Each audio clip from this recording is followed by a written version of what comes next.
2, 1. Welcome to the November 3rd City Council meeting. I am Jim Nash. I am the City Council President, and I will be presiding this evening. Before we begin, I want to let everyone know that this meeting and all participating on Zoom will be audio and video recorded. I now call the City Council to order. Laura, can you please call the roll? Of course. Councillor Elkins, not present. Councillor Foster, also not present, but expected later. Councillor Gore. Here. Councillor Jarrett. Here. Councillor Labarge. Here. Councillor Maori. Here. Councillor Moulton. Here. Councillor Nash. Here. And Councillor Perry. Here. Council President, you have a quorum. Excellent. We can have a meeting. All right. Now that we are convened, we will first be holding a tax classification hearing. The public comment portion of our meeting will follow this hearing. This means that the public has two opportunities to weigh in on matters. For the tax classification proposal, we will first hear from the proponents of the tax classification proposal, the mayor, along with the city assessor and the finance director. Then councilors will have the opportunity to ask questions. We will then open the floor to the public to also ask questions, and if so, move to state whether they support or oppose what is being proposed. Those of you wishing to share, comment on any other matter are welcome to do so during the public comment portion of this meeting, which will follow the hearing. So let's get to the hearing. All right.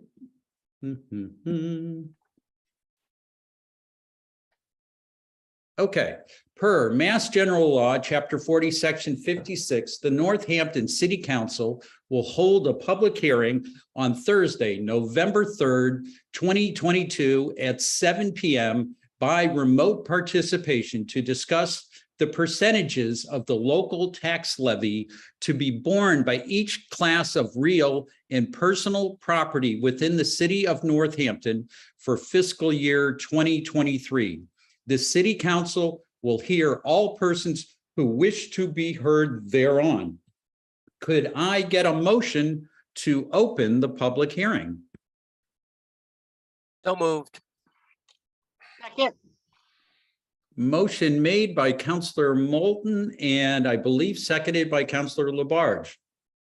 Did I have that right? Yes. Okay. Laura, could I get a roll call on opening the public hearing? Councillor Gore. Yes. Councillor Jarrett. Yes. Councillor Labarge. Yes. Councillor Maori. Yes. Councillor Moulton. Yes. Councillor Nash. Yes. And Councillor Perry. Yes. Okay. The public hearing is now open, and I see that the mayor is here, and I see the finance director and our assessor are here to share some information with us. Mayor, how's the Cape, and do you want to start by weighing in on this? Sure. Good evening, counselors. I'm at the Massachusetts Association of School Committee meetings. That's what the council president is referring to.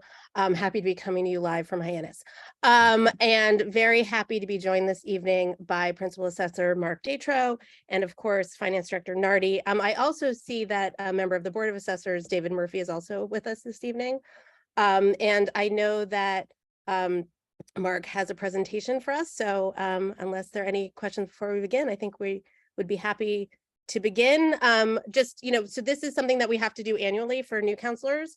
Returning counselors will have seen this before. We do this every year, and we go through this presentation and then talk about what it means to do this hearing and to set the classification. So I'm happy to hand it over to Mark. And it's very helpful for experienced counselors as well. So you have the floor, Assessor Datro. All right. So for those of you who've never met me, my name is Mark Dotrell. I'm the principal assessor for the city. So welcome to the FY23 classification hearing. And as stated before, we are here by Massachusetts state law, chapter 40, Massachusetts general law, chapter 40, section 56.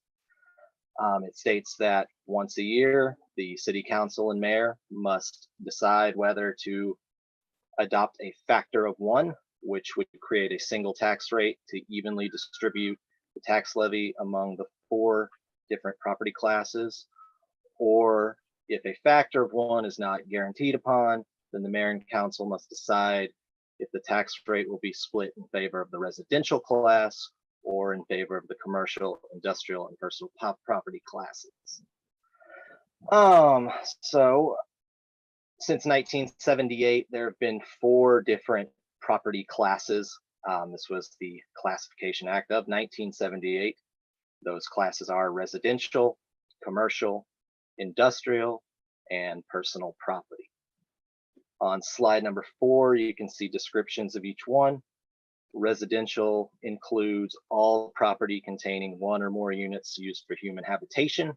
That's, houses, condos, apartments, along with their accessory buildings and the land that they're on.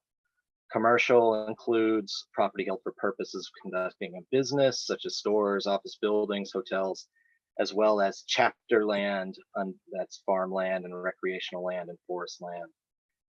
Industrial class is property that includes manufacturing, processing, extraction, and personal property, which is also, I would call it business property because it's items that help you run your business. If you're a restaurant, it's your knives, your forks, your tables, your oven, your cash register, everything. So if we look on slide 5, this is an example of the total tax levy for FY23 as a percentage. If you don't know what the total levy is, it's the revenue a community can raise through real estate and personal property taxes. The percentage this year was 82.44% for the residential class and 17.56% for all other classes combined. Broken down individually, that's 12.3% for commercial, 2.7% for industrial, and 2.5% for personal property. Now, this distribution percentage is a very key factor in deciding to go with a single tax rate as opposed to a split rate, which we'll look at later in the presentation. And slide 6 goes with slide 5. It's the levy distribution, but shown as the money in a monetary factor.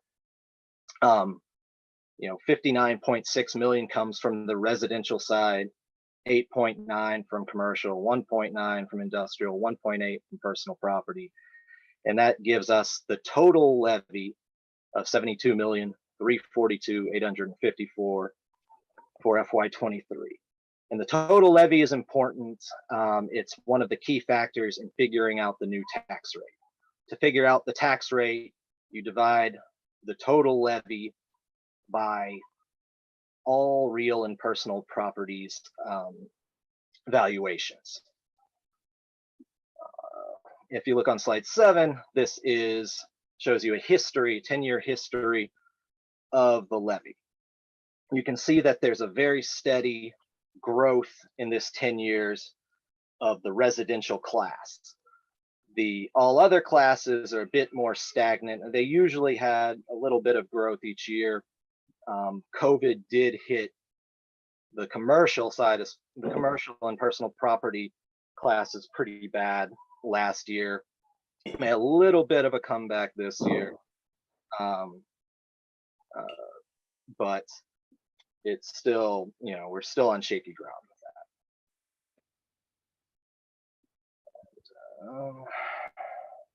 that. So another part of figuring out the levy each year and figuring out the new tax rate is the new growth. New growth is additional tax revenue generated by new construction, by renovations, and other growth within the tax base during a calendar year. So between July 1st, 2021 and July 1st, 2022, all new houses, new condos, new businesses, new additions to homes, porches, decks, etc., that all went into new growth. New growth is important because it adds needed revenue for the city. It's a factor in figuring out the levy limit, and it's a factor in figuring out the tax rate. On slide 9, you'll see new growth totals for fiscal year 2023 and new growth totals for the previous 9 years as well.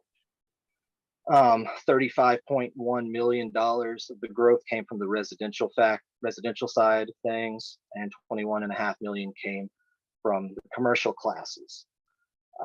There was not as many large construction projects, commercial construction projects this year as there have been in the last 5 years, so we saw a dip in the numbers. Now, the tax revenue from that growth was $1,014,281, which is the lowest growth amount in the last 4 years, but it's still well above the 10-year average of $940,000. There was less commercial projects this year, like I mentioned, but the construction of new single-family homes and residential condos was very active. So I was actually pleasantly surprised with the amount of growth we had this year. And some of the projects we have going on, the Emerson Way development, there were 11 new homes created, whether they're fully constructed or partially constructed. In Village Hill, there were 5 new homes, 5 condos, and a 53-unit affordable apartment complex. 10 Hawley Street, next to the old Catholic Church, there are 12 high-end condos created, and I think if everything goes correct, there will be 12 more in the next couple of years. A few more condos at 87 and 89 Bridge Street, which is part of Pomeroy Manor. And overall, there were 31 additional homes, either fully built or partially built in FY23, or for FY23's new growth cycle, and over $3 million in new personal property accounts.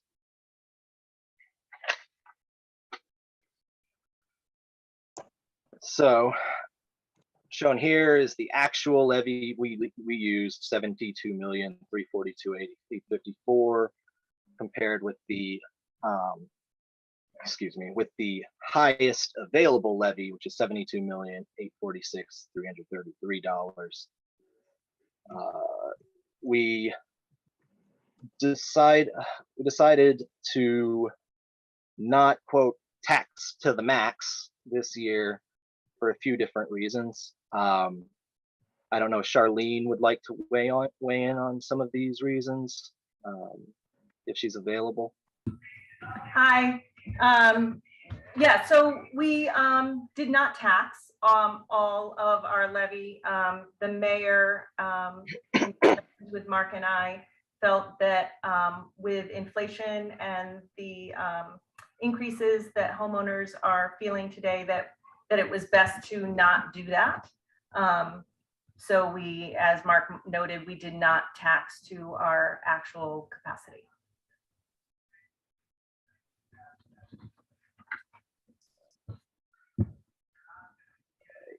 So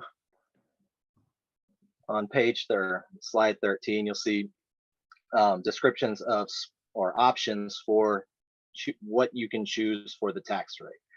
If you vote a factor of 1, that is voting for a single tax rate, means that all 4 property classes will have the tax levy distributed evenly between them, and that would result in a single tax rate. This is my recommendation. This has been the recommendation of every assessor before me.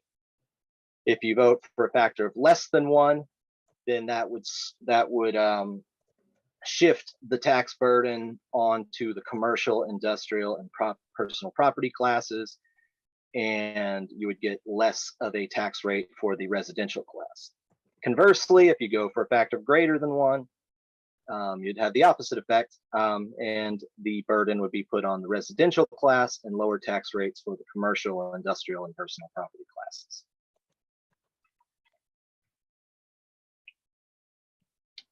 Also, if we would have gone to the highest levy limit, the tax rate, if we voted for a single rate, that would be $15.95 per thousand.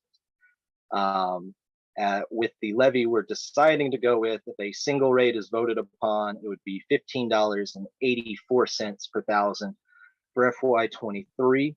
That's a decrease of $2.05 per thousand compared to last year, and it is would be the lowest tax rate in Northampton since fiscal year 2015. Compared to other communities in our area, in FY22, we were about in the middle for residential tax rates at $17.89 per thousand. For commercial rates, we were the second lowest. The only other community with a lower commercial tax rate than us was East Hampton. If you look at similar communities to us or local communities, communities with single tax rates are Amherst, East Hampton, Greenfield, and Long Meadow, which are cities with a very high level of residential properties.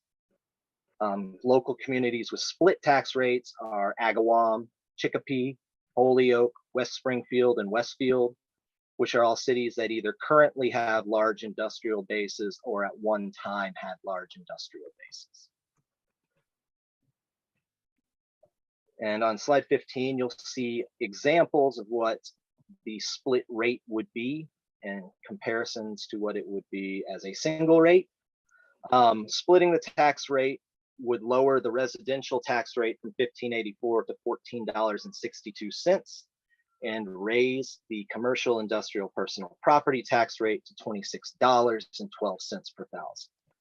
The average single family homes assessment for FY23 is going to be $424,527, and the average tax bill is going to be $6,725 with a single rate. If we split the rate, that would lower the average residential bill by $518 to $6,207. On the flip side, that would raise the average commercial bill by nearly $7,000 from $10,409 to $17,165, and raise the average industrial tax bill by over $8,000 from $13,070 to $21,553.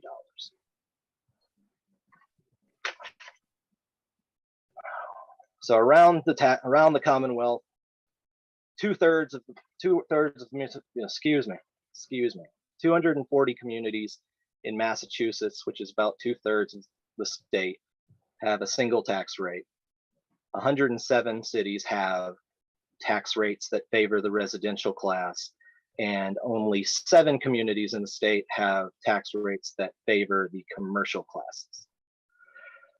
So why, as I've stated before, I am very, very highly in favor of a single tax rate. And my reasons are that the city of Northampton simply does not have the infrastructure to properly support a split tax rate. The average split rate community has a minimum commercial, industrial, personal property percentage of 30%. Northampton has only 17.56%. That's been on a steady decline since 2015, when we were just over 20%. Plus, the type of commercial properties that Northampton has are not conducive to a split rate, as most split rate communities have either large industrial complexes or a combination of industrial properties and things like large big box stores and large shopping malls. In addition, the commercial properties in Northampton are still yet to fully recover from the pandemic, and raising their taxes even further would be crippling for small businesses, as well as possible deterrent for businesses thinking about locating to Northampton. In closing, I recommend a factor of 1 or a single tax rate for the city of Northampton for my previous stated reasons. The single tax rate is the most fair and financially feasible option for all classes of property. In addition, $15.84 per thousand is already extremely reasonable as a tax rate, as it's one of the or in the lower 1/3 of tax rates in all of Western Massachusetts. And it will also strengthen commercial, industrial, and personal property bases that's still reeling from post-pandemic effects. Thank you. Thank you, Mark. That was great. Okay. First, questions from counselors.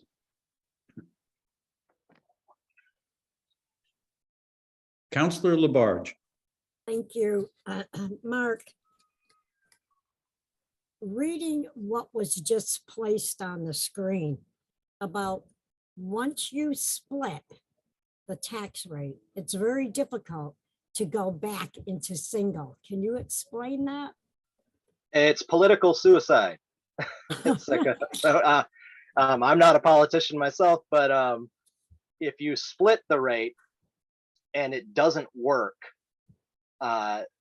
trying to go back and tell residential taxpayers that you're going to be raising their taxes, most people don't want to hear that. But at least that's what I assume anyway. Thank you. And another question I have, Mark, Go ahead. on the tax rate at, I think I heard 1584 per thousand, correct? That is correct. Is that for a permanent tax rate for everybody? I mean, Yes, that's why it's a single tax rate. That would be for everyone. Yes. Now, if somebody's, let's say somebody meets the financial limitations that and age, they can apply for median and low income exemptions, things of that nature, and that wouldn't mess with the tax rate. That would just be the normal state allowed and city allowed money off of your taxes. So can you give me a percentage throughout the whole city? Is there going to be a difference on people's bills when they get them? They're going to be hearing 1584. But is there going to be a significant difference here with people receiving their bills? Because right now they're hearing 1584. Well, I mean, it's just like every other year when valuations change. Every January values change. Or it's extremely rare for somebody's bill to stay the exact same. So the $15.84 tax rate is much lower than I was initially anticipating it would be. So while values are going up in the city, like they're going up everywhere in the United States, the $15.84 tax rate, which is, like I said, much lower than I was expecting, will mean that the amount of taxes paid in January are lower than I thought the average person would pay. All right, so they get their bill for 2023 at 1584. And that's going to be everybody in the city, everybody, no matter how much their property is worth or has been assessed. Well, I mean, the assessed value is another part of that, though. So, Okay. you know, a $1 million house, we're going to use 1584 to find out what they make, but it's still going to have the $1 million as opposed to a house off of, say, Burt's Pit Road, which is going to be valued much lower. Okay. I mean, there's not that many $1 million houses in the city anyway, but I'm just using. Just in Ward 6, I think, and 7.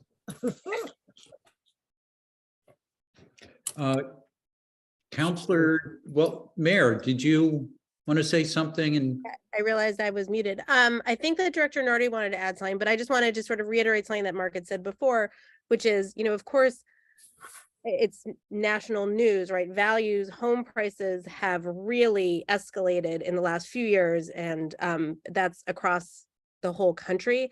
So values have very much increased, but this rate is lower, as he said, than he expected.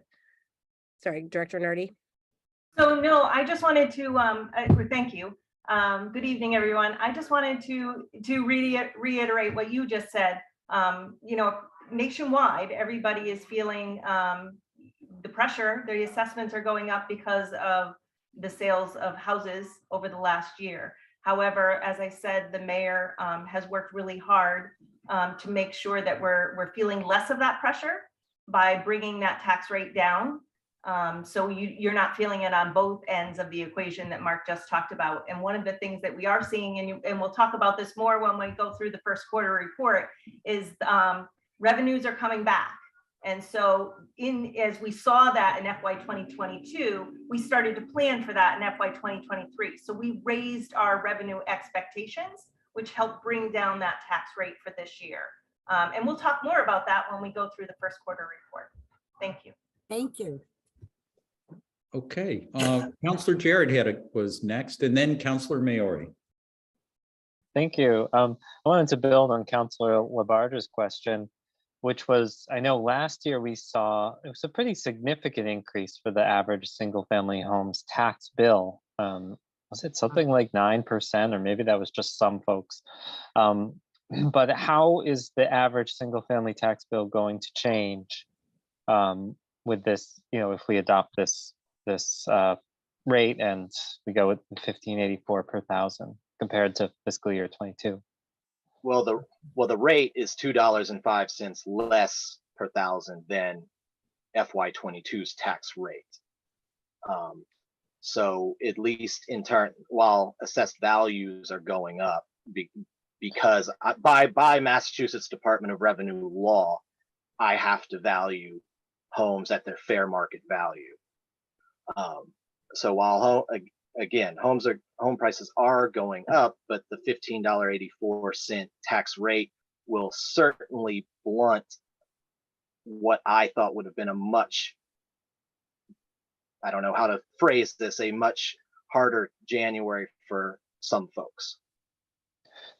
Great. But do you have a figure in terms of I'm sure you know what the average single family tax bill bill based on, you know, the average single family housing price times what it was in fiscal year 22, and then what will that be for fiscal year 23, and what is the percentage change? Mm-hmm. I don't have the percentage change right now. I mean, I don't have it in front of me. I'm at my house right now. You can give me a call either tomorrow or Monday, and I'd be happy to figure that out for you. But I don't have that in front of me. I'm sorry. Okay. I mean, I don't know the percentage change. That just wasn't part of this. Which is, I was just hyper focused on the tax rate itself. So Yeah. I'd be more than happy to figure it out for you, though. If you want to either come by my office, we can talk, or just give me a call. Either way. Great, thank you. If you give me a minute. And that goes for any taxpayer and any council person. And if you just give me a few minutes, I can actually log into my computer at work and get the tax rate and figure that out from last year. That would be great. Thank you. Okay, Counselor Maori. Yeah, so Mark, I was hoping you could just kind of touch base on the assessment schedule and process. I get questions about that. How many, you know, is it every year? How many, you know, what's the schedule for residential property assessment, tax assessment? I'm sorry. You were breaking up a little on my end of the thing. Yeah, I was wanting to know about the assessment schedule for residential properties. You know, I get questions about that. Is it every year? You know, what's the process for assessment? Folks want to know how and when actually their properties are being assessed. So it used in the very old days, you know, this is way before I was an assessor, when Joan Seraphin just started assessing. It was once every 10 years. It was once every 10 years, and then your value would be steady for 10 years, and then it would have a gigantic jump. Then they changed it to once every 3 years. And now they've used the term reval year is every 5 years. But if you don't meet state standards, and when I say state standards, if your aggregate sales data and your aggregate assessed values are not within 10% of true market value, then you have to revalue your properties every year. And since the market has been unstable for the last 4 or 5 years, we've had to reevaluate properties every year, because if I wouldn't have touched the values, we would have been, instead of within 10% of market value, which is what I'm by law supposed to be, I would have been closer to 20%. And that's how fast things are jumping. And a So- follow-up. So Yeah, if our market were to stabilize, then I wouldn't have to change any values, but until the revalue. But since the market is extremely unstable, by state law, I have to revalue those.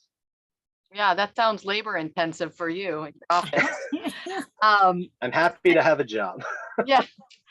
Well, and I guess the other question I get is, some folks will say they have all these woeful house issues, and does an assessor take those into consideration? I mean, I think that kind of building permit type information. I don't know if you'll know if somebody's, if their value of their house is possibly less because they have, I don't know, an old roof or something like that, or failing boiler.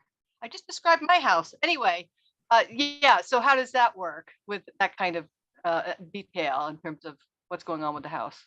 Well, if somebody believes that the city records don't reflect what they truly have, then they're more than welcome to give my office a call, and either myself or Ben Moore, who's the assistant assessor, will go out, do an interior and exterior inspection of a home. And if it's before the values have been set for the year, I can simply just change the property record card, and the new value will set for January. If it's past the time that the values have been set, like now, then folks that believe their home is overassessed, overvalued, not a true reflection of what it is, need to apply for an abatement. It's called an abatement in the month of January, February 1st at the very latest. And then we'll set up the appointment, and then we'll take a look at the house. Right. But just to be clear, if a resident decides to go that path, I mean, you're going to value it at, using your criteria, and in theory, their value could go up, depending on. In theory, yes. I will say, out of 100 houses I go to revalue in an abatement season, maybe 2 have ever been that revalued with a higher value, and that's usually because they had a 400 square foot finished basement or something that we didn't have on record. Oh. Thank you very much. But it is good to know the market if you're going to apply for an abatement. Yes. Okay. Thank you very much. Very You're welcome. Councilor Labarge. Yeah, Mark, would you know how many houses, I'm talking about just regular single family homes, have been sold in our city? Oh, I can figure that out for you either tomorrow or Monday. It's definitely definitely over 100, but I would have to look at my records. I'm sorry, I don't have that memorized. Right, because I've heard so much about how many single family homes in the city have been sold. And they're in the bracket range, like maybe 275, and they went up and were able to sell the house for like 325, 350. Yep. So I look at it, the realtors are making the money out of this. Yeah, Especially, they are. yeah, I know. So I Remember old, I mean, you remember old Joe Cross. Joe Cross, he put his house on sale for $299 and sold it for $353. exactly. Moved to Florida. You're right. You're right. Thank you, Mark. You're welcome. Okay, counselors, Counselor Jarrett. One more question. So Mm-hmm. does not taxing to the limit restrict our ability to tax in future years? Like, is it based on what we taxed in the previous year, or is it, just we can only, our limit rises and then we can choose how close we get to that? I don't think, Charlene, can you answer that possibly Yeah. better than me? So it does not limit our ability to use that taxing capacity next year. Okay, thank you. And I do have a answer. I was able to log in. So last year, the average home was $352,329. This year, as Mark pointed out, it's $424,527. That is an increase of $72,198 or 20%. Wow. And can we just do the math on those two rates to determine the average tax bill? Yes, I can actually tell you that because it was in the presentation from last year. Get back in there. The tax rate last year based on so you want me to do it with the 1584 or, so last year, the average tax bill was $6,303. This And then year, it's yeah. $6,725. So the difference between that is about $422. And what is the percentage change? Between those two, so it'd be, I'm sorry, I didn't do that. Give me 1 second, get back into my calculator.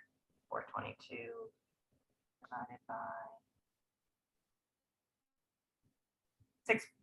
6.6%. Okay, thank you. Thank you too. I'm glad. Counselor Moulton. Thank you. Director Nardi, can you compute quickly what the average tax bill for this year would have been if you taxed to the limit, please? Yes. So if we taxed, it would be 424. 7 times. Mark, you said it would be 1595. Yeah, so it's $6,771.21. Mark just gave it to you. Sorry, $6,771.21.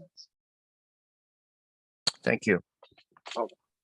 So how much more would that be than the proposed increase? About $50. The only fee is about $50. Thank you.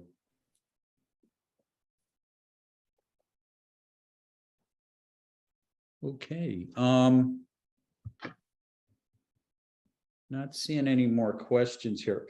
So, Mark, can you speak to this slippery slope aspect of, if we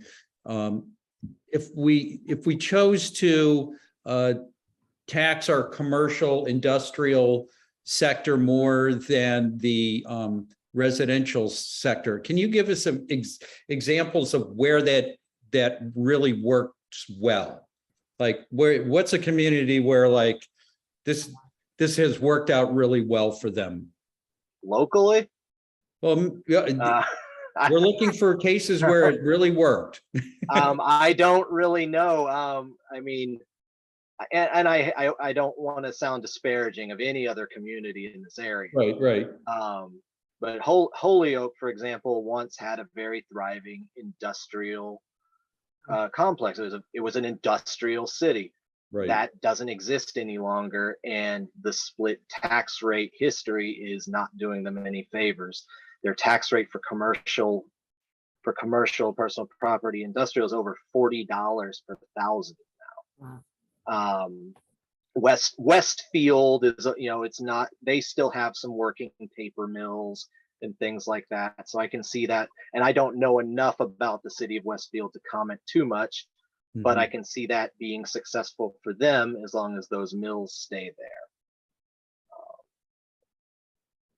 But I don't think it's done that great for Agawam or West Springfield. But I stay in Northampton. I hear what you're trying to do, which is not. I don't want to say anything bad because I don't know enough about these individual cities to state.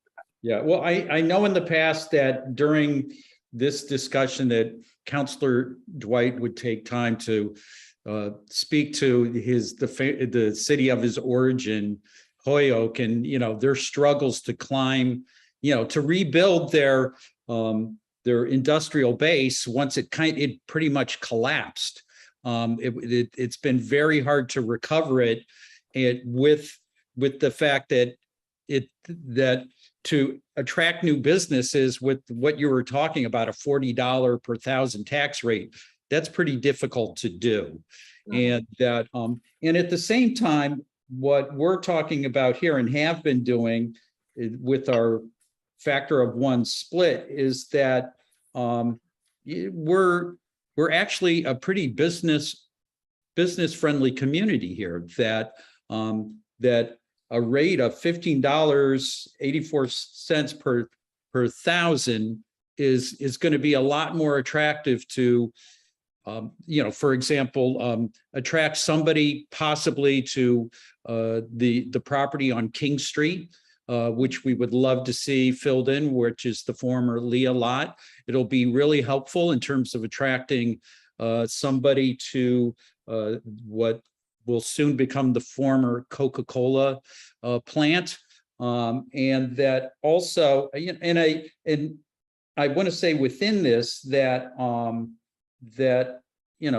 we've heard from people who say, so there's some people in the business community who say, what is this city doing for the business community? And a big thing we're doing is we have this particular tax rate where we share the burden, where the residential shares it with the business community, and that and this is an incubator tax rate in my mind. That this is if I'm looking to open a business in a community that wants to see something exciting happen, Northampton's the place to come and do that. So but anyway, I guess I was stating opinion rather than asking questions there. We have some empty storefronts on Main Street, and I'd love to see them reopened. And I think keeping the single tax rate would help fill some of those. Thank you. Councilors, any more questions? All right, seeing none. This is a public hearing, and that I will now open the floor to the public if they want to add something here. I see former Councilor Murphy is here, and I expect he might have something to say about this.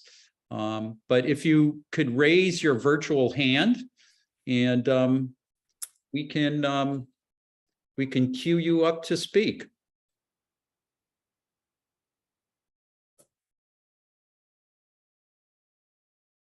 Councilor Murphy, are you interested in saying something?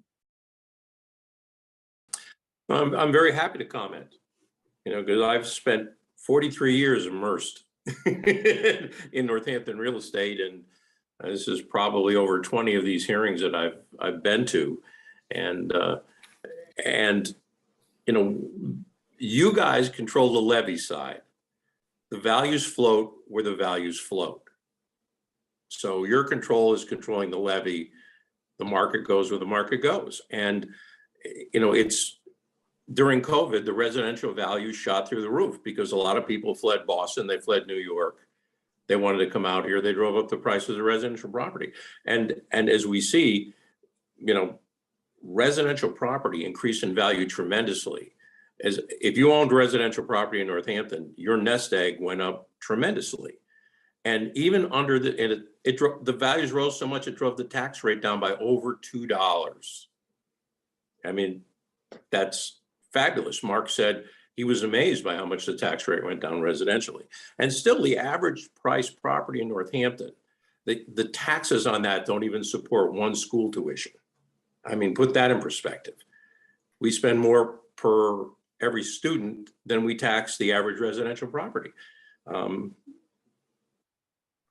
That's reality. The commercial people, on the other hand, really suffered during COVID.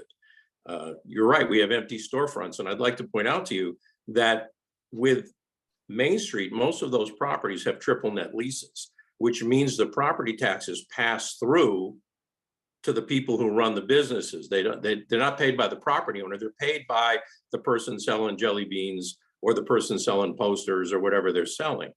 That really makes it, you know, if you split the rate here, the average residential person saves $500. The average commercial tax rate, and it goes up by $11.50 per thousand if you split the rate. And that gets passed through to the person running the business in the lease space with a triple net lease. So it really creates a very difficult environment to fill those Main Street storefronts that are on triple net leases, because the building owner doesn't pay it. It flows through to the tenant trying to beat out a business on Main Street. It's a very difficult, it's a very, very difficult situation. It's reality, you know, it's the way it is. And unfortunately, you look at, as Mark said, oh, you know, their commercial tax rate after all these years being split. I mean, they split it back in the days when they had paper mills and industrial products. Now, commercial is $20 above residential. I mean, they want to rebuild that city, they got to change it, but it's very difficult to change it. It's a really slippery slope, because you want to go to your constituents and tell them you're going to raise their taxes after they've had a break. You really can't do that. And the split, I mean, since 2015, our commercial values have dropped, and they continue to do that, which makes the increase in the rate when you do a split even worse, because you're giving a $500 break to 82% of the people in Northampton, and you're taking that break and putting it over on about 17% of the city. So the increase is tremendous. The other side is that these commercial properties are valued on their cash flow. If you increase their taxes, you decrease their value, which means their value continues to drop. So in the long run, your yield goes down. And maybe in the first year or two, you do okay. But once the operating income statements of those commercial buildings starts to drop from their increased taxes, their values go down. So the yield over time continues to drop.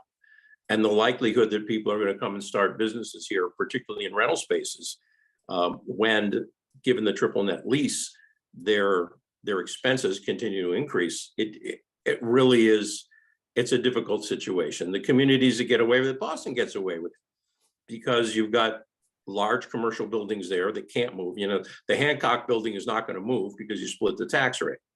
But in Northampton, where we don't have those sort of properties, and most of our businesses are small businesses, and those people have the option to go out of business or leave or go to another community, the return just continues to drop and drop and drop. So it would be, you know, really unfortunate. I mean, the assessors know that, the mayor knows that, the finance director knows that. It's the wrong way to go for a city where less than 18% of the properties are commercial. It'll kill you over time, and you can't go back, because when you give, think about it, when you give 82% of the people a tax break, it's really hard politically to go back and take that away from them. Mm-hmm. And it will go south pretty quickly. Mm-hmm. Thank you, David. Is there anybody else here? Okay. This item, there's an item on this, on the tax factor later on our agenda, which we will discuss. And is there, councilors, any more questions before we consider closing the hearing? Not seeing any. Mayor, any comments? No, I Okay, couldn't have said it better than all the other folks, so thank you. Move to close the public hearing. Second, okay. Motion made by Counselor Jarrett and seconded by Counselor Labarge to close the public hearing. Any discussion on closing the hearing? Hearing none. Laura, roll call, please. Counselor Jarrett, Yes. Counselor Labarge, yes. Counselor Maori, Yes. Counselor Moulton, Yes. Counselor Nash, Yes. Counselor Perry, Yes. Counselor Elkins. Yes. I believe I still don't see Counselor Foster. Counselor Gore. Yes. Thank you. Okay. All right. All right, the public hearing is now closed. We will be discussing that, the tax factor later in the meeting. And now it is time for public comment. And I know that Jackie is hoping to speak. Is there anybody else wishing to speak for public comment? If you could raise your virtual hand. Okay, it looks like it's just Jackie. So I am going to refrain from reading my usual preamble for public comment because I'm sure Jackie has heard it probably about 50 times. So, so Jackie, let me get my timer here ready to go. And Jackie, you wanted to share your screen? If Laura could show that, thank you, that's it. Okay, Time to start? here, let's see. Yeah, whenever you start, go ahead. All right, I'm Jackie Balance from Florence. I have a PSA about why Northampton needs neighborhood conservation districts, also called NCDs. In recent years, several city neighborhoods have organized in response to perceived threats from what I call malignant development. North Street, Dewey Court, Bay State, Montview, Warfield Place, and Village Hill neighbors. When issuing new construction permits for residential neighborhoods, the planning board never applies this doesn't fit provision of the zoning ordinance illustrated on the screen. It isn't enforced because it is deemed too subjective, yet it is still part of our code. NCDs offer a way to enforce the doesn't fit ordinance.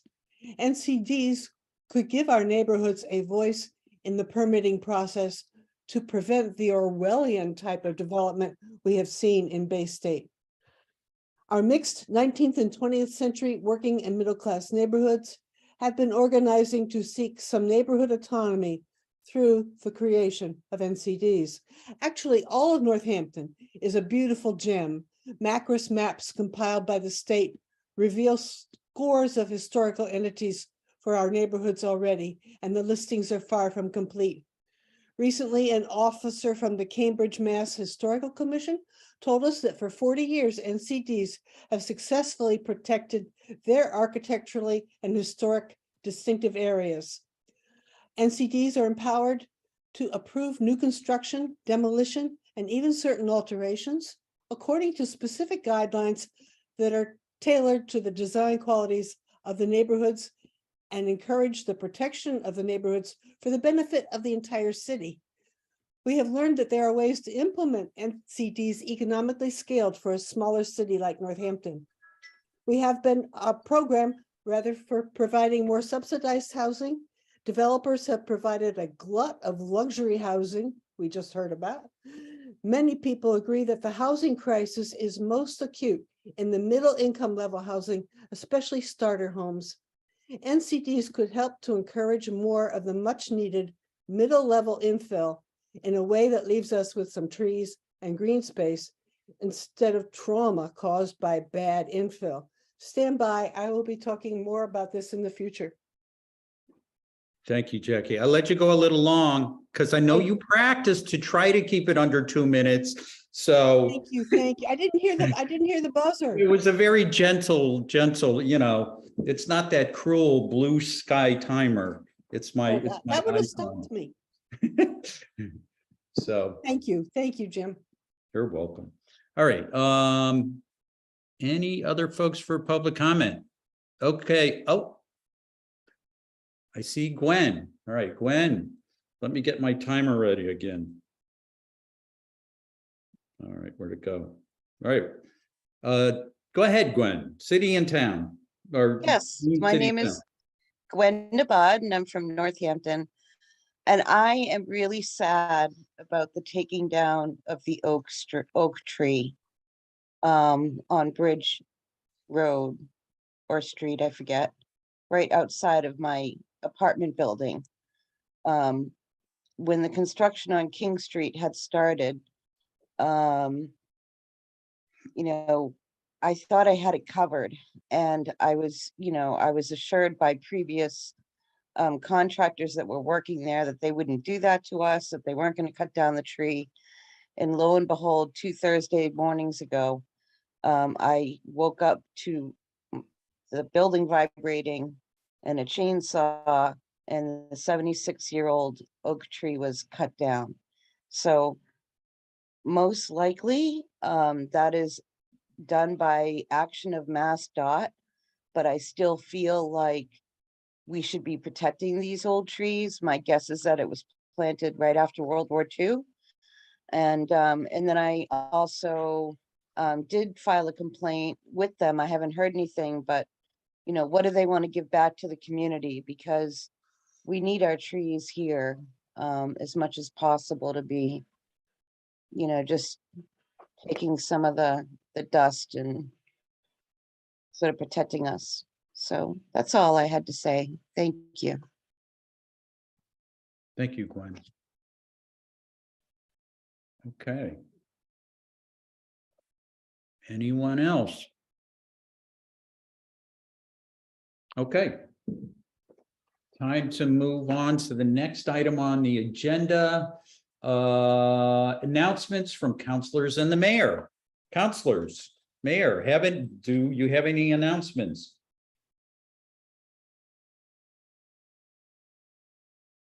Wow.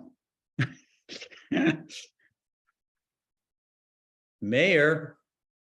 Sorry, I'm hesitating because I'm trying to find what was sent to me today so I can give you information. Oh, this Saturday, sorry, it's very small. This Saturday, so it's November 5th at 1:30 p.m. in Pulaski Park, there is Voting with Pride, a Get Out the Vote rally. Senator Ed Markey will be with us. And this is a Get Out the Vote rally for the LGBTQ plus community and our allies. So that's 1:30 p.m. at Pulaski Park on Saturday, Voting with Pride. Thank you, Mayor. Councilor Elkins. I'm announcing that the mayor stole my announcement. That's Where were you? I could have gotten in there. I was just a little slow. You could do it again. It was a good announcement. No, she did pretty well. It's okay. Yeah, she did great. Yeah. All right. All right. Any other announcements? Okay. While I'm looking here, let's see. Okay. Public comment, announcements, presentations. Okay. It's like a math class tonight, So now we've gone from the assessor and now we're going to the finance director, and Charlene is going to present to us the first quarter reports. And Director Nardi. Good evening again. You want to share your screen and all of that? Yes, I was just moving things around on different screens. Okay. So just let me pull this up.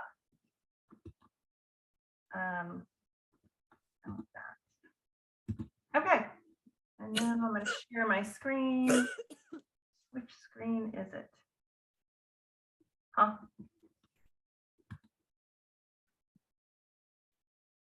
All right. Do you see the report? Yes, there Okay. it is. Is it large enough, or do we need it larger? Whoops, that's too large. Is that okay? That looks pretty good. Yes. All right, And use your cursor to Cursor? point what you're talking to. absolutely, I will. So good evening, everybody again. I'm sorry, I keep looking over there because that's where I have you stashed on another screen. So as you look, what I've sent you is 4 reports, the same reports that I've been sending you every quarter. This first one we're looking at is for FY23, the revenues for the general fund. And as you look at page 1, you can see as we go through the first 2 here, the personal property tax revenue and the real estate tax revenue.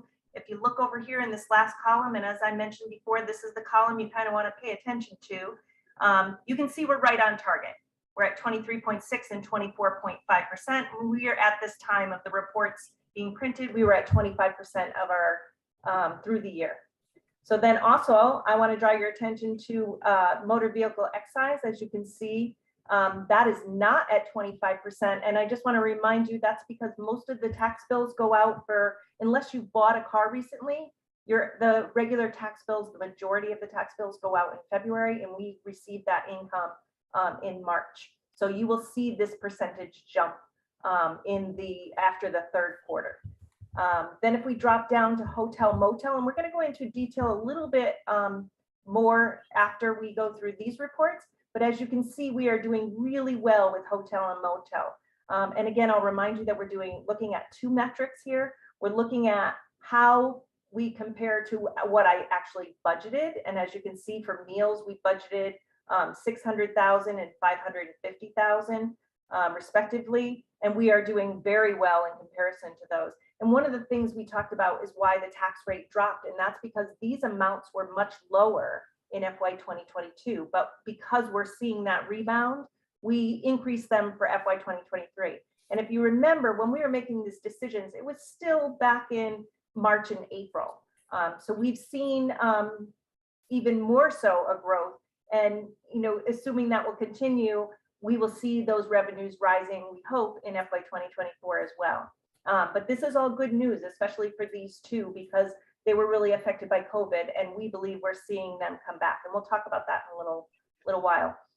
Adult marijuana excise, again, as I mentioned, we've dropped this. It used to be 1.2, and we dropped it to 975,000. We are on target there, and my hope is, and the mayor's hope is that will stabilize. That we found the sweet spot for this, and that's where we'll be able to stay.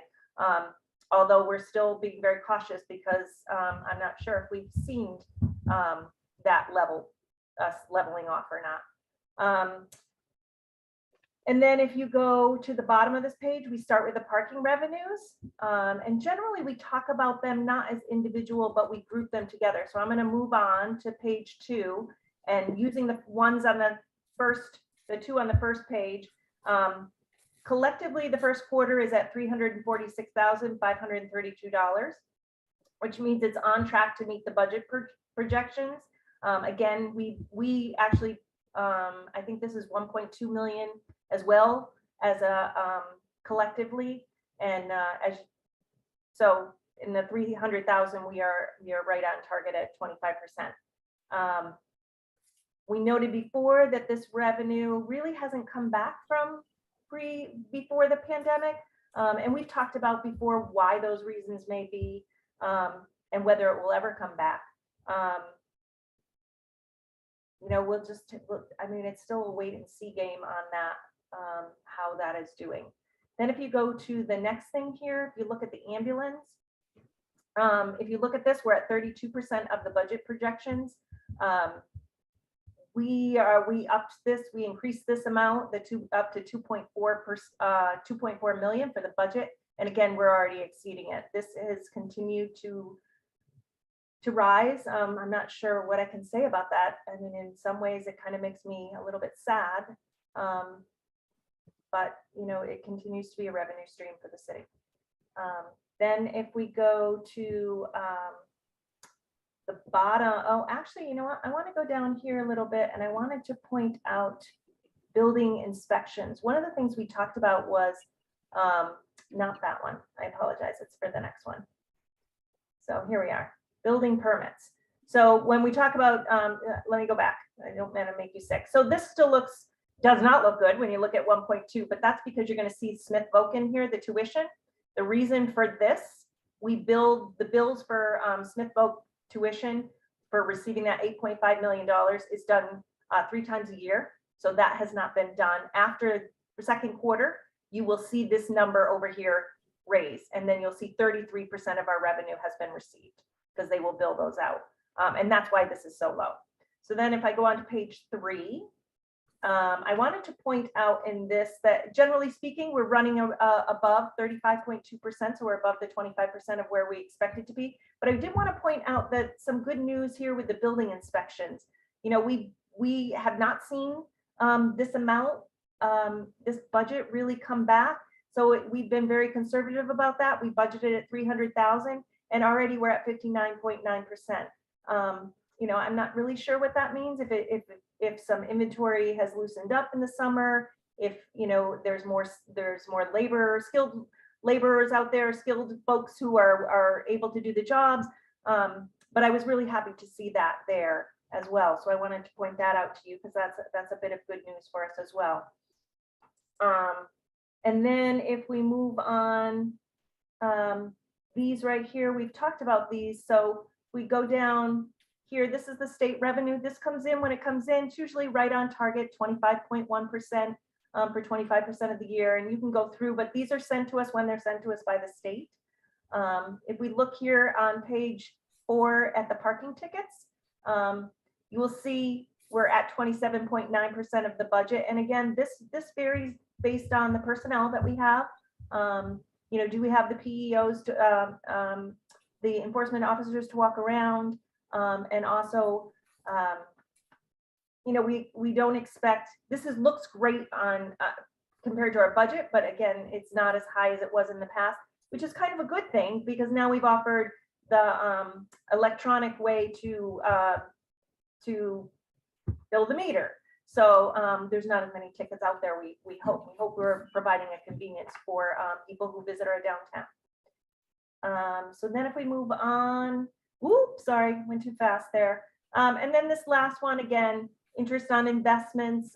You know, that's a cautionary tale for everybody right now. Things look good compared to the budget, but again, looking at things, we budgeted very cautiously. So again, I'll remind you, we were looking at the metrics of comparing this percentage, how we're doing to the budget, but then we also want to look at, you know, we haven't increased all of our revenues back to pre-pandemic levels. So that is something we're still looking at, but things are beginning to look, you know, good in some areas. So we're pleased about that. Then if we go to revenues, and forgive me if I make people sick jumping around, I'm going to increase that. Whoops, too much. Can you see that? This is the enterprise funds. These are the revenues. Again, we're looking really good. If you look at these numbers, 24.4% or 25% through the year when this report was printed. This as well, you know, sewer and water. As we all know, Coca-Cola has told us to expect a gradual decrease. I spoke with Director Lascalia and she said that she's still expecting that to happen. Right now, she said she's very grateful that we've gotten through the first quarter and we really haven't seen that, but she fully expects by second quarter, we will start seeing those revenues go down. But we're happy to see that right now, that is not in our reports. And again, I'm sorry if I went too fast there. Again, stormwater 26 and solid waste is at 25.7 as well. So those are right on target as expected. We're going to jump to first quarter expenses. Before we do expenses, can I just jump in super quick? Okay. I just wanted to say, obviously, you know, we're really happy to see some of these revenues coming back. And although we don't have the numbers for all of the summer, we think that this sort of the strong meals tax shows that we did have a successful summer, and you know, all the work we put into outdoor dining, Summer on Strong, Masonic Street Live, really paid off in those revenues and just brought people downtown, and people really enjoyed it. And so we're very pleased to see these numbers coming back, but I just want to throw in a little bit of caution that, you know, one thing that we're watching closely is what the impact of inflation is going to be on the numbers going forward. So I think people we're doing a good amount of spending in the summer, and I just want to be a little bit cautious about not knowing how people are going to be feeling going, into the winter months, and whether they're going to be feeling like they want to spend quite as freely as they had been. So that's just something to keep in mind. Yeah, so, and as the mayor, I was getting a little excited because it's good to see those numbers coming back a little bit, but as the mayor said, we tend to be very conservative, and we're gonna have to continue to really look at these numbers, because these are from, this first quarter is from the summer, when people were out and about, people feel more comfortable being outside. And as the mayor pointed out, the mayor's office and the mayor's team has done a really great job in making sure there was a lot of activity down in the center of town and around the area during the first quarter. So, and she said, we haven't seen all of those, but we may see a change when we come in. So really, as we look at these good numbers, we need to assess them after the third quarter as well. So looking at the expenses, these are right on target. Pretty much where I would expect them to be. Ones that are lower are generally because the first bills haven't come in, or the way that we pay them isn't really like on a method. It's not paid out in a way that fits easily in the quarterly reports. And then some do. Some are paid 100%. Like, so if I scroll through here, these are our departments and their payroll and their expenses. So we generally want to see them, trending close to 25. Some, especially if you look at IT, you'll see that they run high, and that's generally because they're paying for software licenses and that kind of stuff. So it's 100% upfront. And then as we scroll down a little more, and again, I looked at all of these are pretty much right in the area that we would expect them. But if you go to the bottom, and you really look not at the departments, but at our big ticket items, which is our insurances, that kind of stuff, you're going to see the numbers a little higher. You're going to see 99% for retirement, because we paid for our retirement. We paid that $7 million. Workers' comp, so we paid, that $545,000. So you see it at 97.7%. Medical insurance, medical insurance is, as we go. So you'll see, we should be trending about that 25%. And we're at 23.3%. And then as we go down, there's not really a lot to point out. Again, cherry sheet assessments, those are our state aid. So those come in again when they come in, and they're usually on a quarterly basis. So that matches well with our reports. And then capital improvements, these are all the things that the council voted. This would take up all of the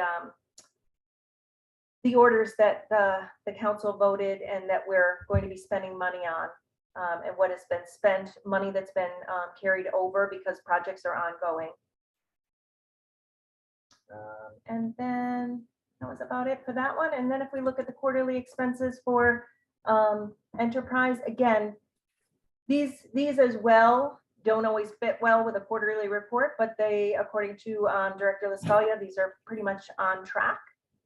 If you look at them, we don't want anything tracking over, 25%, and they're right about where she would expect to see them at this time of year. So that is what I have for those reports, but I also wanted to share, Council President and I worked on a different document, and I'm going to see if I can ever pull it up. If I can find it. Where are you? Let me see if I can find it, and I will reshare. Sorry, where are you? So Mayor and Finance Director, we're pretty much on track for the budget. There's no surprises that we're seeing revenues come in as anticipated, and we're not seeing any surprises in terms of expenses. So the budget plan is working. Yes, Thank you. Okay. and I am sorry, I am trying to pull up another document, but it is not. No, it's on, I think, is it built into the agenda? It is. Would you like It me to is, but I was, share? yeah, so the one that I actually provided you, I realized that they, there was the breakdown between long-term hotel motel and short-term. Those numbers were not divided properly, so I redid the sheet and I wanted to share that one, and I will share it in PDF, but I wanted to share it differently so I could view it a little better. But here we are. So let me just reshare my screen.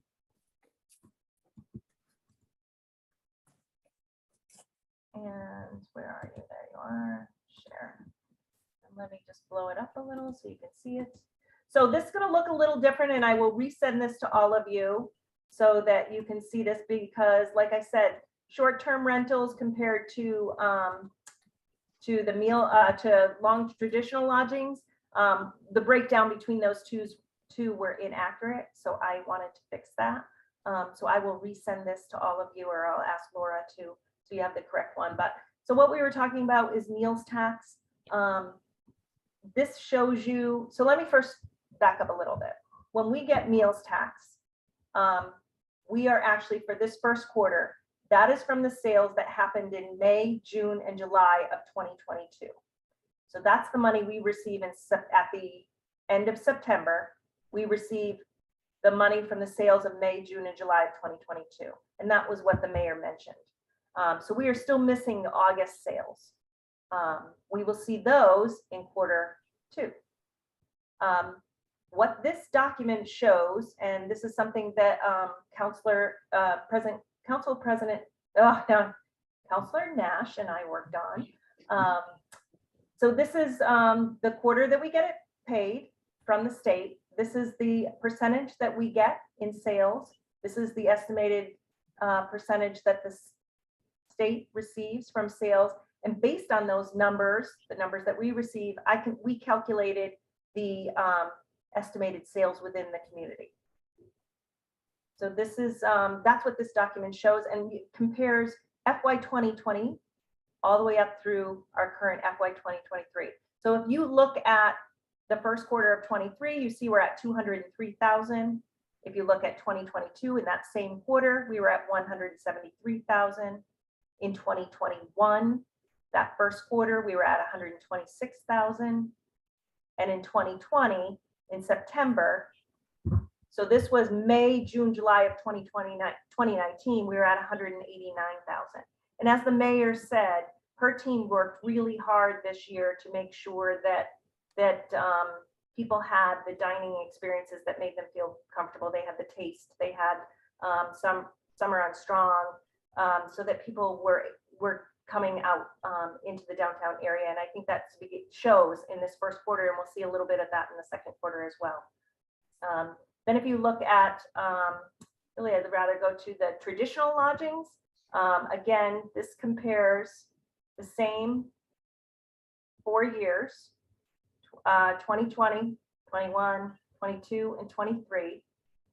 The first quarter, 201,000 we're at, well, almost 202,000 for the first quarter of 2023. We were at 174 last year at the same time. In 2021, in September of 2020, yes, that was the sales for May, June, and July. We only received 66,000. So you can see that what's in green is what was impacted by COVID. And then before the pandemic, we were at 226,000. So hotels and motel is not quite there. I mean, excuse me, hotel motel is not exactly quite there. And I have to say 2019 was a really good year as well. And then if you look at cannabis, this is a little deeper dive into cannabis. The same thing, if you look at the first quarter, FY 2023, we're at 245,000. Last year at this time, we were at 344,000. And the year before that, it was 307,000. So, and then the year before that, it was 535,000. So as you can see, this is a much lower number than the other numbers. So those are the reports that I have. I'm happy to take any questions that you have. Well, actually, Director Nardi, I want to thank you for pulling those charts together. It came out of a discussion we had, about 6-8 weeks ago. There's a few things going on there that I think are important. First of all, that it highlights these are revenues that we typically track in terms of, we want to make sure we're on track for meeting our revenues for the budget, but also they reflect, how our economy is doing, downtown Florence, King Street, and that what they show is that there has been recovery around for around meals. So that means our restaurants, our cafes, they seem to be doing pretty well based on the first quarter that we have for this year. And that it looks like recovery is on the way for that sector of the economy. It also looks like it's on the way for hotels, that our hotels are back to drawing the same type of revenues that they had prior to COVID. And that's that's great as well. I know that, we've heard from people will say, Northampton is struggling. They'll look at the empty storefronts. And it's true, there are some empty storefronts to address. But overall, that these numbers indicate that there's some really healthy sectors in our local economy, and they're doing pretty well.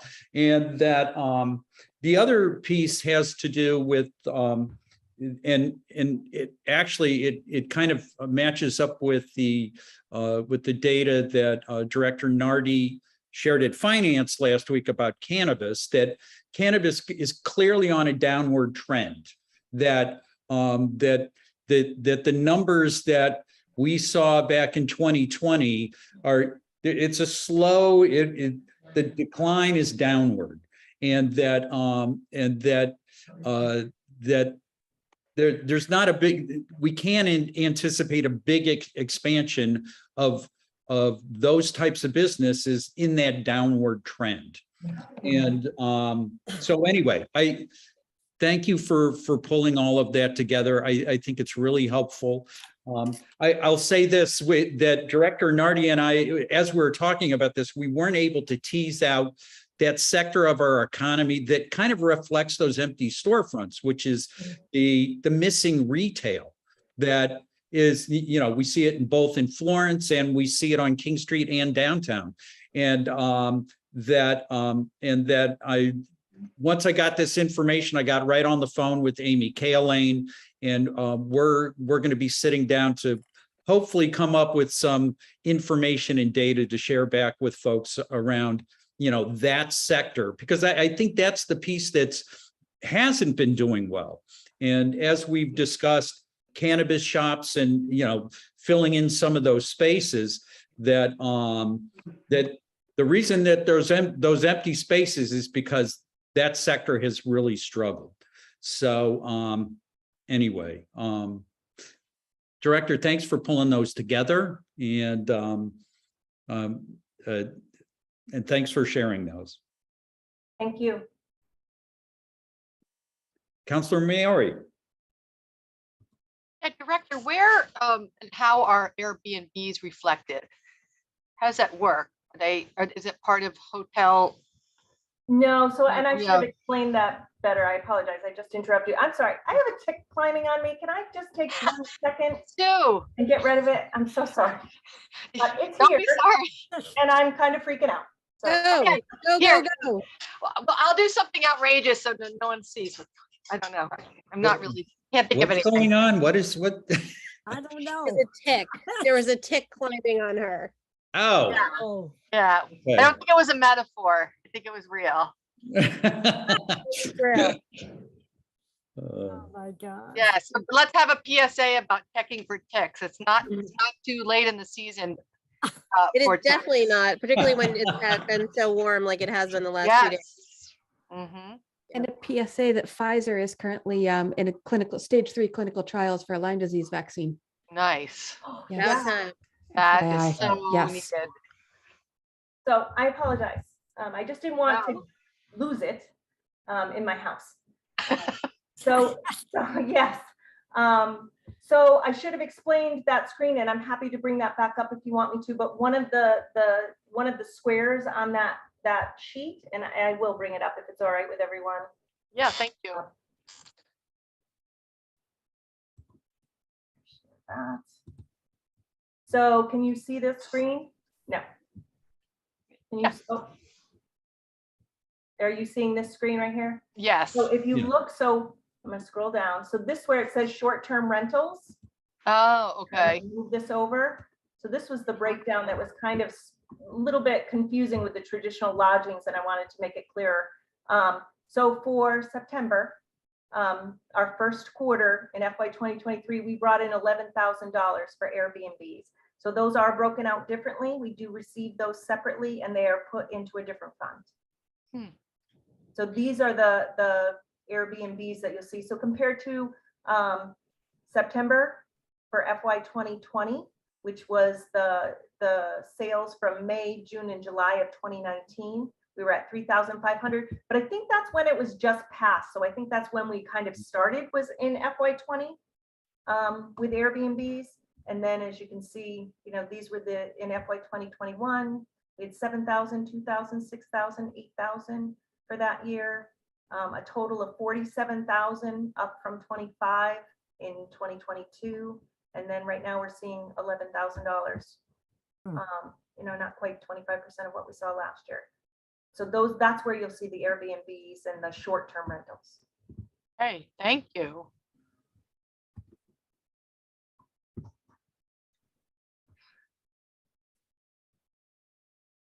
Thank you.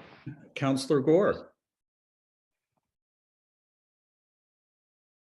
Have maybe some new council questions. So for the revenue for the general fund, some of them were at 100%. Why were some of them at 100%? So actually, if you look at, and if you have a specific one, I can look at that. But so some of them are so small, and some of them we don't actually. I looked at a couple of the revenues, and we might not actually have a revenue budget for them. So you will see, like, if we collected a non-recurring budget, something that we really, so if it's not always coming in, I don't want to count on it, because then if it doesn't come in, we're short. And that's concerning. And I never want to have to come to you and say, I don't have enough money. Like I said, I was going to. So you will see, like, for instance, I'm just trying to go through one that might have said, that's the wrong report. I'm sorry. Let me get. So, all right. So for instance, tax title revenue, we don't have a budget for that. We know we generally have tax title revenue that comes in, but I don't know how much it's going to be. We never know. So I don't budget anything. So that's just extra revenue that comes in. So that's why you'll see 100%. Okay, and why for capital improvement was it only 9% and not like more like 25%?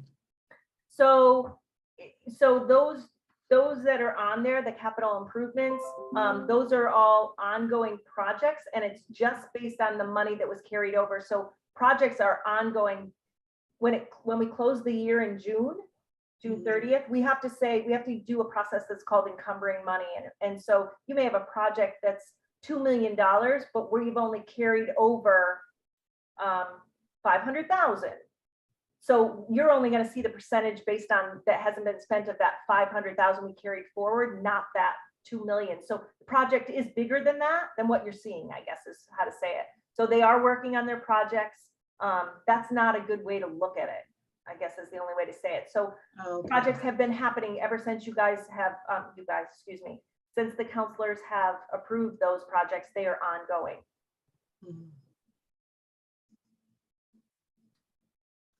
And I have one other question. So we see that the hotel motel is really good for the summer months, but in the past, does Does it usually go down in the winter time? So if you don't mind, if I share that screen, it'll probably be easier for us to look it together. So if we look at the second quarter, so March. So if you look at March, that does tend to be lower than the other two last year, because those were from revenues from November, December, and January. This isn't a good year. Wait, Charlene, can you go, is that the right one? Don't you want traditional lodgings down below? I thought we were looking at meals first, but then traditional yeah, hotel, Oh, motel. sorry. Yes, Counselor Gore, were meals you does asking tend about? to be lower in those months, and then I think the same is true for these as well. For a hotel, motel, and meals, yes, we tend to be a little bit lower in the winter months. Okay, thank you. Now I gotta find you to unshare, stop sharing.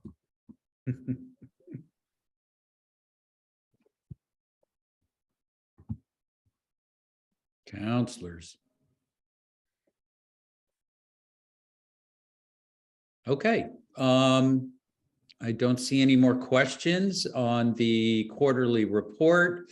Director Nardi, thank you for that. And I guess we'll start moving on our agenda here. Thank you Okay, for having me. Thank you, Charlotte. yeah, thank you. Okay. Next up is the consent agenda. The consent agenda has the minutes of the October 20th, 22 council meeting. It has item 22.197, appointment to the Conservation Commission for referral to the City Services Committee is Randy Kratowski. Item 22.198, appointments to Elected Officials Compensation Advisory Board for referral to City Services Committee.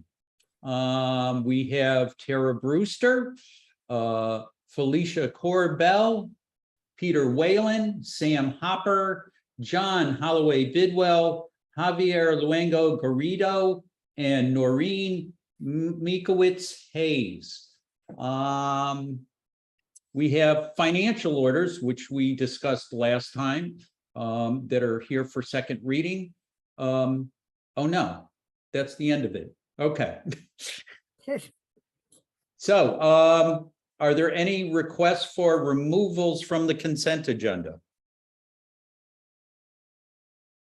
Okay, could I get a motion to approve the consent agenda? Vote to approve the consent agenda. Second, Okay, motion made by Councillor Labarge and seconded by Councillor Jarrett. Did I get that right? Okay. I think it was Counselor Moulton. It was Councillor Moulton. Thank you. And there's no discussion on the consent agenda. Laura, roll call, please.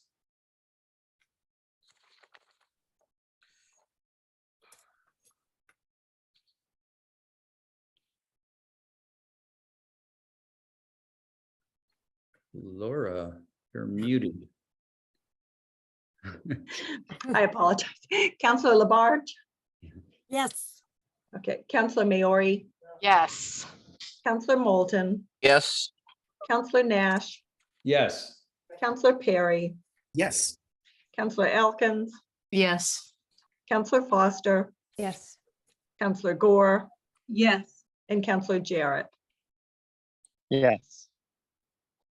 Okay, the consent agenda has been approved.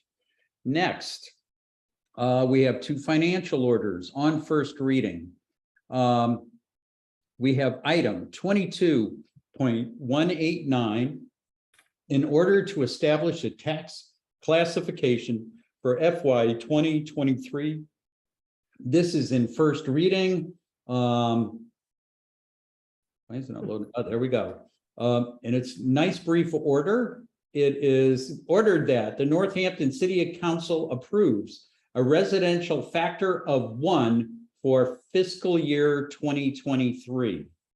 So that item is now on the floor.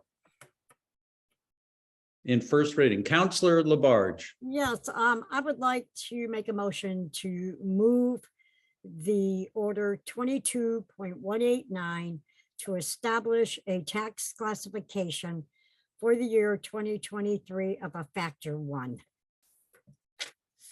I would like Okay. it on the consent agenda. And my reasons for that is I think that Mark did an excellent job explaining about the factor 1 and also about doing a split from, from commercial to residential of exactly how difficult it is to get back to a factor 1 and using examples.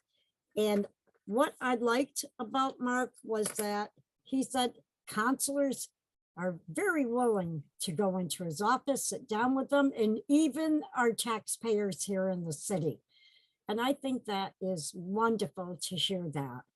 I think he did an excellent job this evening. And I also think that Charlene did also. So I am supporting of moving this to the consent agenda. Okay, so that was a motion to place this item on the consent agenda at our next meeting. I'll second that. Okay, so that motion has been seconded by Counselor Moulton. It's now on the floor for discussion. Counselor Jarrett. Thank you. Yeah, I agree with Counselor Labarge's motion. I agree and with what she said about the presentation was excellent and the reasoning. I do just want to speak to the increases that we're seeing, the percentage increases. Although we're seeing a decrease in the tax rate, which is great. We're seeing, I think it was 6%, and last year it was greater than that. At least that's for the average single family house. There's a lot of other classes of residential property that we it's probably have not increased as much as single family houses. So that's good. But that's a lot for people to take in a year after year basis to see those increases when, we're in total only increasing the rate by 2.5% because of Proposition 2.5.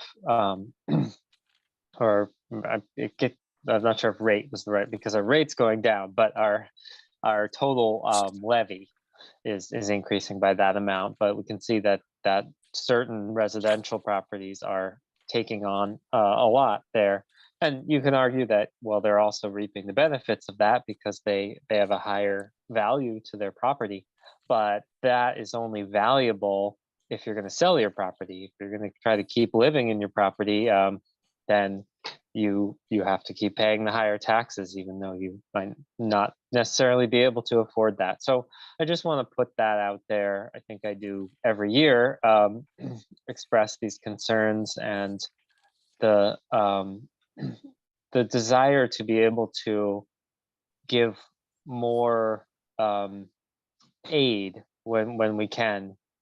With the state limits us, in certain ways to give aid, but there's people who aren't eligible for aid because they're not a senior or a veteran or and so I continue to work with our state legislators to look at the system and also to hope that the state in general gives us more aid. As we know, the state has been flat on aid for 20 years, and there's if question 1 passes, we hope that will assist Northampton as well. So those are my concerns, but I agree with the motion.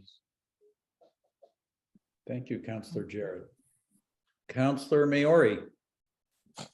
You do bring that up each year, Councilor Jarrett, and I always appreciate it. I just think naming that for our residents is really important. And I'm glad the city is doing what we can to, mitigate some of the impact by not going as high as we could with taxes. But it's a tough time out there after the pandemic. Heating this winter is going to be really, really sobering. I mean, it's at this point, it's like $1,200 a month to heat my house. I know, it's awful. And so anyway, I think it's good to name that because and always point the finger somewhat where it should be, that we need a new, a new way of, we need a progressive tax system at the state level, because it's always going to be a bitter pill this way, and we do what we can. But yeah, thank you very much for bringing that up.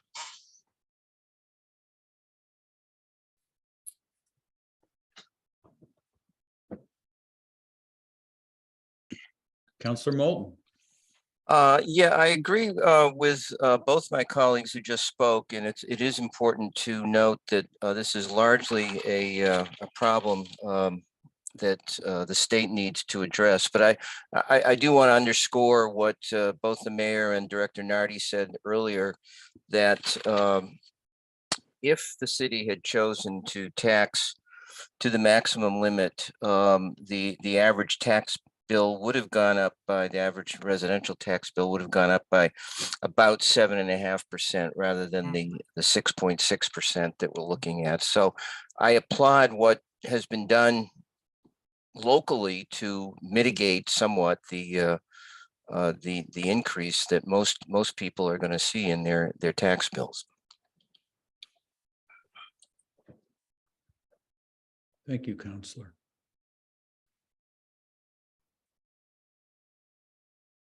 Anyone else?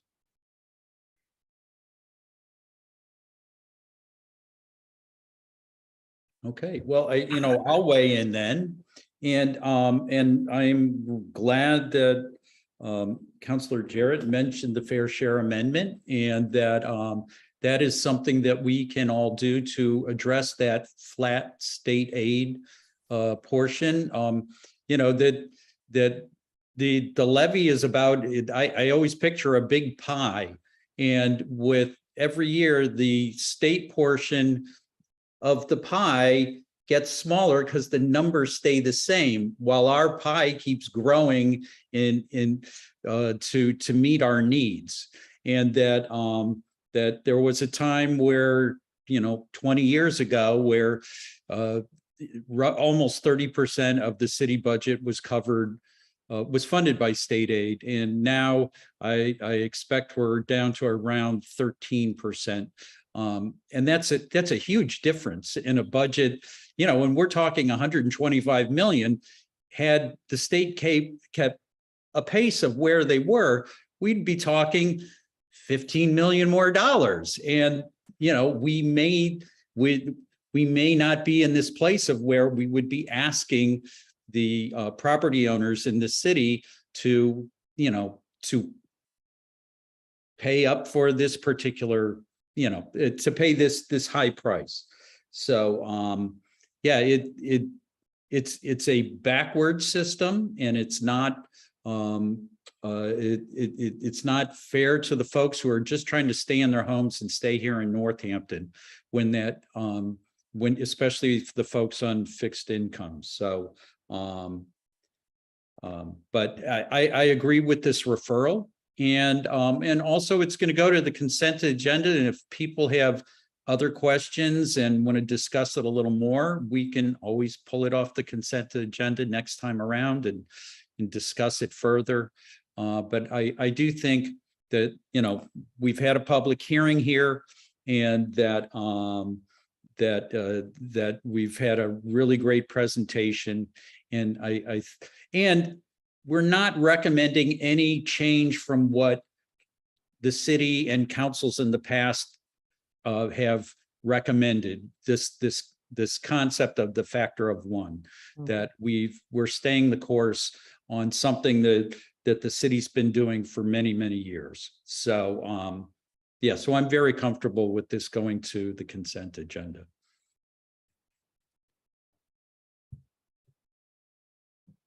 Okay, any more discussion? Okay, hearing no more discussion, Laura, roll call please on 22-189. Oh, no. Oh yeah, to send it to the consent agenda. Thank you. Councillor Maori. Yes. Counselor Moulton, Yes. Counselor Nash, Yes. Counselor Perry, Yes. Counselor Elkins, Yes. Counselor Foster, Yes. Counselor Gore, Yes.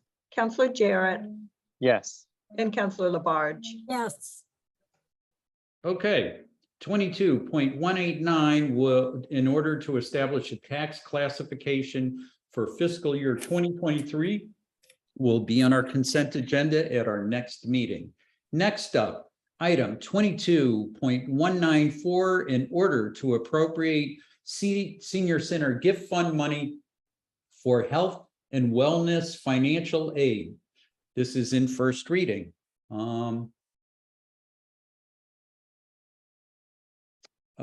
Be ordered that up to $9,840 in fiscal year 2023 from the Northampton Senior Center Gift Fund be used to provide financial assistance to older adults to attend fee-based programs offered at the senior center, provided that each participant meet financial aid guidelines established by the Senior Services Director, and that such assistance be limited to no more than $180 per person per year for wellness programs and $312 per person per year for discount lunches.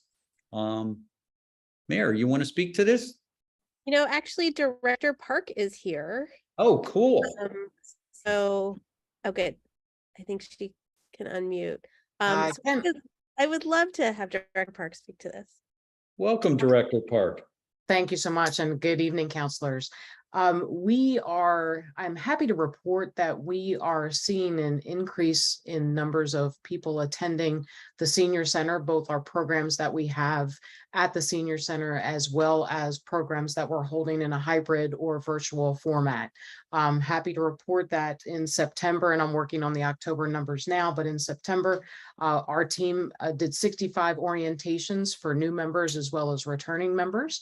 So we are happy to report those numbers, but also, unfortunately, what we're also hearing is that there are certainly some financial concerns, and we do not want to have finances be an obstacle in participation in any of the events that we hold. We do have some free events and certainly some events that come with the cost involved, and we do serve lunches as well. And so the purpose of this would be to provide financial aid for qualified participants to be able to use up to $15 a month towards wellness programming, including fitness classes, a fitness center membership, possible Reiki appointment or appointment with the foot doctor, and then also provide an opportunity, again, for discounted lunches. We're currently serving lunches 3 times a week. So if you take 3 times a week times 52, it would be 156 lunches potentially that we would be providing a discount for. So that that's what we're looking to use the money for, if approved. And I certainly would be happy to answer any questions you may have. Thank you, Director Park. Thank you. Counselor Labarge. Yes. 9,840, that's what you're looking for, correct, Kim? A maximum of that, yes, correct. Okay, and it would be $180 per person for the wellness program, plus $312 per person per year for discounted lunches. Is that correct? Correct. What is the financial aid guidelines, Kim? The guidelines that we are using is that we are looking at gross household income, and we're looking at or below 250% of the federal poverty guidelines. We also are looking at if there's individuals that are slightly above that, but also have significant out of pocket medical expenses. We're also considering that as well. And so that's what we're using as the guideline for qualification. Oh, that's great. Thank you very much, Kim. Thank you. Counselor Foster.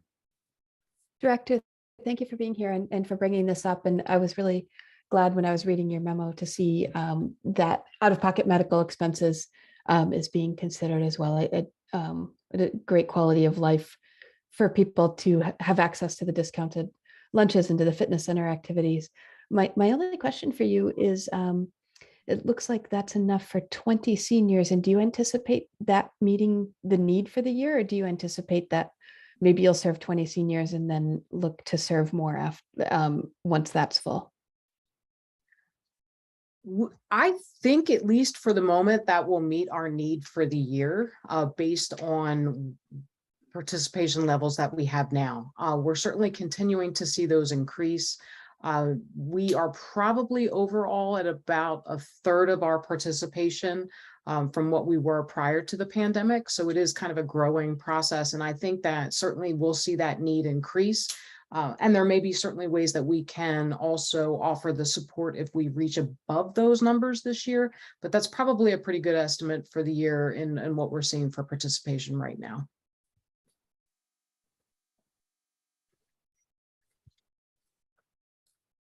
All right. Any other questions? Okay. Director Park, it's great having you at council. So welcome to City Council. We look forward to seeing you here again at some other point. Thank you very much. Pleasure to be here. Yeah. I have So, Councillor Labarge. Yes, and Kim, thank you very much for giving us an update. I am so happy to hear, because I know on the interviewing process, you had mentioned about the concerns you had in reaching out to the people who had left the senior center. And tonight I'm hearing how you have so many coming back already that you've notified and talked with. So thank you for doing that. And you see an increase coming now. I think you're heading up, and that's the way we want to go at that senior center. Thank you, Kim. Thank you. Okay.